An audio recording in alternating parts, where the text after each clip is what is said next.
how do we use heavy singles to build more muscle and get stronger? Let's find out. Think about it like this. Let's say your work set for the day is 200 pounds on the bench press and you're trying to do sets of 5 to 10 reps. Before that, we're gonna work up to a heavy single that's gonna be more weight than we're actually working for the day.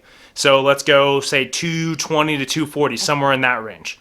By doing that, you're gonna be pushing the CNS system in a way that's gonna make it so that you're pushing out more force afterwards. And basically what this is gonna do is it's gonna trick your body into producing more force. Because if you go up to 220 for a single, you're putting out a lot of effort just to get that 220 up.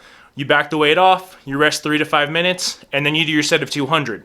That weight's gonna feel lighter and you're gonna be able to move it a lot faster with more force than you would if you just worked up to 200. On top of that, you're gonna be able to get stronger and do more reps with the same weight compared to before. So this is great for not only building strength, but building more muscle too, because the more weight you can do with more reps, the better. This is gonna help you build more muscle over the long term. And this strategy has been coined as the over warm up. So instead of working up to, a weight that's lower than your actual work set for the day, you warm up over what you're actually working with for the day. You try to generate more power, so when you actually back down to do your work sets, you're stronger. It works pretty much instantly, so if you try this in the gym, it's something you can try like tomorrow and it will automatically start working. For this to work effectively, make sure you're not going for a heavy 1-rep max. I recommend no more than 5 to 10% of your actual working set. So if you're doing 300 pounds, this would be anywhere between 15 and 30 extra pounds before your work set. If you get up to 315, 330, you do a nice snappy single, you come back down, the weight's gonna feel lighter. It works every single time. It's just something you gotta try for yourself. Do it with the weight that you know you can hit any day of the week. If you're doing more weight than your actual work set beforehand, your body's gonna be like, hey, I can do this weight, I just did more weight a second ago. It works. The other thing to pay attention to while doing this is not to turn that over warm up into an actual working set itself. If you're working up to 400 pounds on your deadlift, you add 10% to that, that's about 440 pounds. You do that for more than 1 rep and that turns it into a work set, and you're gonna lose a lot of the actual benefits of doing this type of warm up because you're gonna be getting a little more fatigued, and then when you back the weight off, you're not gonna be able to do as many reps as you would if you didn't do the over warm up. Just 1 rep, hit it, back off, do the set, and you'll notice a big difference. You'll probably be able to do this your next workout and just compare your rep PRs from workout to workout, and you'll notice there's a difference immediately because of this strategy. And again, I cannot stress this enough.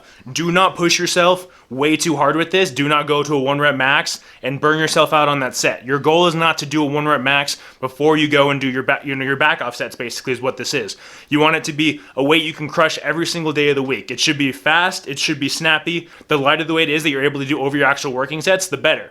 Because the faster that bar moves, the faster you're actually, pushing that force into the bar, the better. So what I want you guys to do is try this out in your next workout and leave a comment down below with what weight you used and how many reps it allows you to do extra on top of it. Because as we know, to build more muscle and get stronger, we need to add weight to the bar and do more reps. That's it. So this allows you to do both of those in a way that actually makes sense instead of going into the gym and pushing for like a heavy single every single workout, which is actually a 1-rep max, and it's just going to fatigue your central nervous system and break down your body over time. So don't do that. Don't be stupid. Use it correctly. Make sure you're only going up to a weight you can handle every single day of the week. Make sure it's strong and fast, and reap the benefits. I have to tell you right now, if you do this incorrectly, you're an idiot. We see this every single time in the gym. You go to the gym and you see those guys and they're tiny and they're working up to the 1-rep max every single fucking day of the year. And next year, they're the exact same. They're no stronger. They're not bigger. Why? Don't do this. It's stupid. That's it for me. Hope you guys enjoyed. If you got some value out of this video, make sure to subscribe and hit that notification bell so you don't miss all of my content on how to get stronger and build more muscle. Thank you very much for watching and have a wonderful day.